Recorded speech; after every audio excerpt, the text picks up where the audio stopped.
বড় মাকে দেখে তারপর সোজা চলে এলাম ট্রেন ধরে কৃষ্ণনগরে।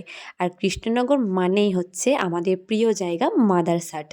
আমরা হচ্ছে খাদ্যরসিক মানুষ। তাই জন্য নৈহাটি থেকে ট্রেন ধরে কৃষ্ণনগরে খেতে আসতে আমরাই মনে হয় একমাত্র পারি।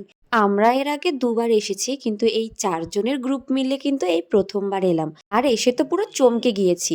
আগের মাদ্রাসাটায় কাজ চলছে বলে নতুন রেস্টুরেন্টটা কিন্তু ওপেন হয়ে গেছে। তাই এই নতুন রেস্টুরেন্টের লুকটাও কিন্তু তোমাদের সাথে শেয়ার করে দিলাম। আর এই যে মাদারসাটের মেন অ্যাট্রাকশন হচ্ছে এই রোবটগুলো।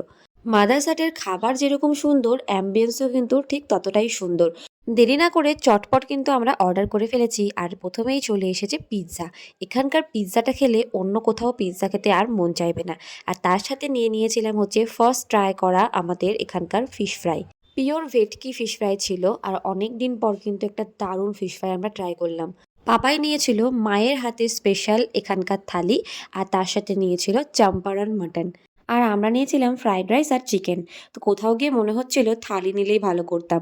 যতই চাইনিজ লাভার হই না কেন, বাঙালি খাবারের কিন্তু জুড়ি মেলা ভার। তারপর এখানে এত ডেজার্টের আইটেম দেখে লোভ সামলাতে না পেরে নিয়ে নিলাম হচ্ছে লাস্সি।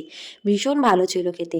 আর লাস্সি খেতে খেতে কিন্তু আবারও আমরা রওনা দিলাম হচ্ছে স্টেশনের উদ্দেশ্যে। এবার হচ্ছে বাড়ি ফেরার পালা। আজকের দিনটা কিন্তু ভীষণ ভালো কেটেছে। পাপাই চলে গেছে তার ডেস্টিনেশনে, আমরাও চেপে পড়েছি ট্রেনে। আর ট্রেনের অবস্থা জাস্ট অসাধারণ, বুঝতেই পারছো। তো তোমাদের কেমন লাগলো ভিডিওটা জানিও। দেখা হবে পরের ভিডিওতে।